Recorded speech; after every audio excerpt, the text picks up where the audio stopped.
Now, there have been chaotic scenes at Beitbridge border since Monday as thousands of people tried to make their way into South Africa. It followed an announcement of Zimbabwe's lockdown and border closures. The scenes cast the spotlight on the underlying factors that are forcing many Zimbabweans to flee their country to South Africa. Well, let's speak now to human rights lawyer advocate Nqobizitha Mlilo. We'll also be joined by Tomorrow billionaire editor Chris Bishop as part of this conversation a little later. Advocate Mlilo, good evening, and thank you so much for your time tonight. Firstly, I mean, when one looks at the scenes of what's happening at the Beitbridge border post right now, do you think that there was any way that these could have been avoided? Compliments of the new year, Kathy, and it's good to see you again. The reality of the matter is that over the years, as the situation in Zimbabwe continued to deteriorate, the scenes that we are seeing at the border are not necessarily unique to this year. This is what happens generally during the festive season or during a peak of public holidays or long weekends. So that border, the South Africa-Zimbabwe border through the Beitbridge border post has always been notorious for congestion around this time. Of course, the situation of COVID and the various requirements that are required by the different governments for movement of goods and people simply exacerbated a situation that in the ordinary course of events would have happened anyway.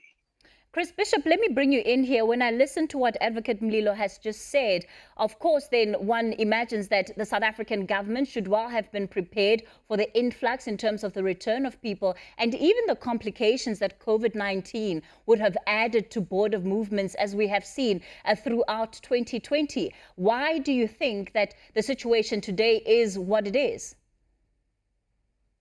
Well, I think that the border at Beitbridge, I mean, I've been through there many times myself, and that's 20 years ago. The reports I get from there is that it's a lot worse now than it was then. I mean, even vehicles carrying goods that still take more than 24 hours to go through the borders. The situation is very run down. Apparently, a lot of the infrastructure has a lot to be desired. There's a lot of what they call non-tariff barriers in terms of bureaucracy and paperwork that goes through there. It's one of the busiest borders in Africa, which makes it quite difficult. But again, one of the reports I was interested in last year, there is allegedly a consortium that's looking to revamp the border post and reinvest into the infrastructure. And as far as I'm concerned, the sooner the better, bearing in mind you've still got one or two of the biggest trading partners on the African continent. At the same time, of course, Zimbabweans are facing a deteriorating situation within their home country. Chris, let's talk a little bit about the economic status of Zimbabwe and the impact of that on those who are trying to cross the border, whether they do so legally or, as we have seen, in some instances, illegally. Well, I was just thinking the other day, I mean, hindsight is a great thing for context. 25 years ago, I did a story on worries at the South African High Commission that too many Zimbabweans were crossing the border legally. There used to be a line outside the consulate where you could apply and you could get a little permit to go and trade and buy goods and bring them back. There'd be a few hundred people there every day. And the fear at the High Commission then, this is back like 1995, 1996, that Zimbabweans were going to South Africa and not coming back. I mean, some of the people used to put on their address, you know, where they were going, they put the Michelangelo Hotel or the Carlton Hotel or whatever. And obviously, there was a lot of concern because I remember Kingsley Mamabolo, the High Commissioner at the time, saying to me that our country then, 25 years ago, can't take the infrastructure, can't take an influx of people. And I remember asking him, how many do you think are getting lost every year from Zimbabwe and South Africa? Well, you said about 60,000 a year. I mean, where are we now? 3-4 million, maybe more, who've got lost from Zimbabwe and South Africa. But you look at the latest World Bank figures. I mean, they're rating something like 6 million people, like a third of the population are living in extreme poverty. Without food, without water, the economy is struggling. Every person that I speak to, business person I speak to, is saying to me that the economy at the moment is only heading one way. And it's a terrible shame because at the end of the day, people, I mean, let me tell you something. People used to laugh in Zimbabwe about coming to live in South Africa. They'd say, what do you want to live there for? It's got crime, it's too expensive, it's too fast, it's away from your family.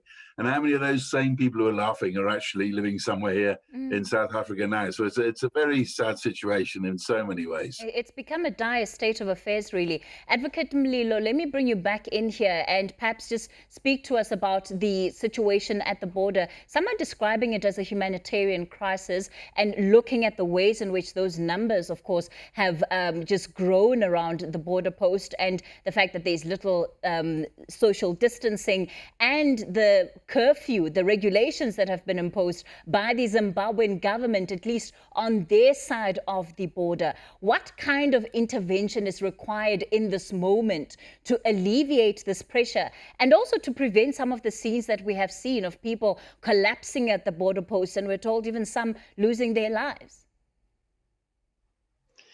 Kathy, I think the point to emphasize is that the situation at the border, speaking of it today, yesterday, or speaking about it tomorrow, a week from now, it is not a humanitarian crisis today. The point I want to emphasize from the onset is that it is always a humanitarian crisis. That border is a mess. Particularly during festive season, particularly during long weekends, or particularly during holidays. So this humanitarian crisis you are seeing today is not an invention, or is not an isolated event that can only be explained by reason of COVID. This situation has always been like that for a long time, particularly during periods of this nature. The solution lies in resolving the political crisis in Zimbabwe.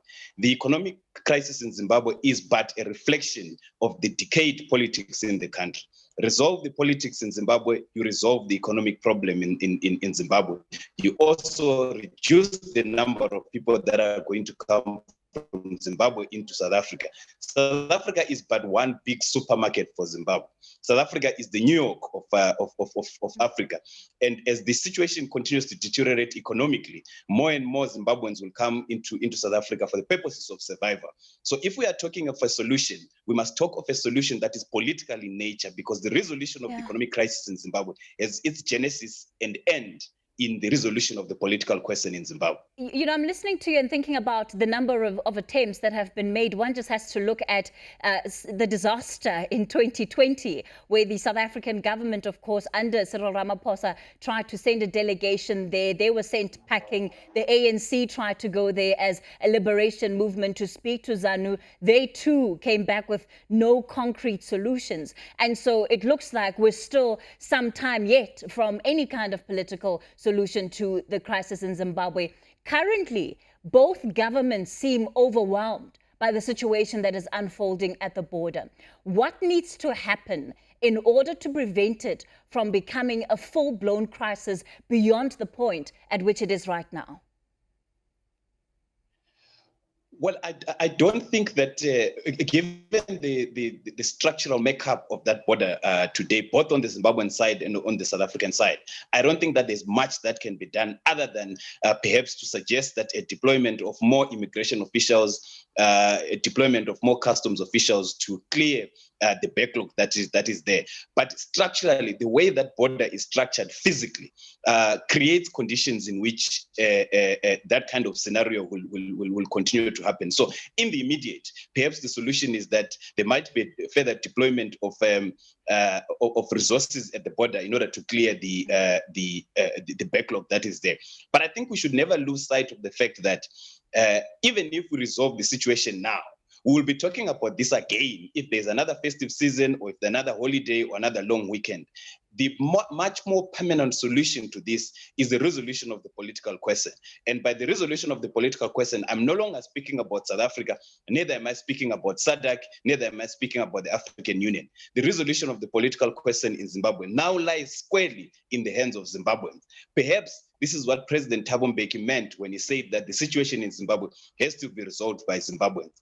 Of course, we have to resolve the present problem that is there at the border. And my suggestion is that perhaps a deployment of more resources in order to alleviate, but a much more permanent solution is required. And that permanent solution now resides with Zimbabweans and only Zimbabweans. I don't think this is a question of South Africa anymore. I don't think this is a question of SADC anymore. This is not a question of the African Union. Neither is it a question of the United Nations. Zimbabweans have to take the mantle into their hands and liberate themselves. All right, let's leave it there for tonight. Human rights lawyer, advocate Ngobizita Mlilo, and tomorrow, billionaire editor Chris Bishop. Let me thank you both, gentlemen, for your time tonight on News at Prime.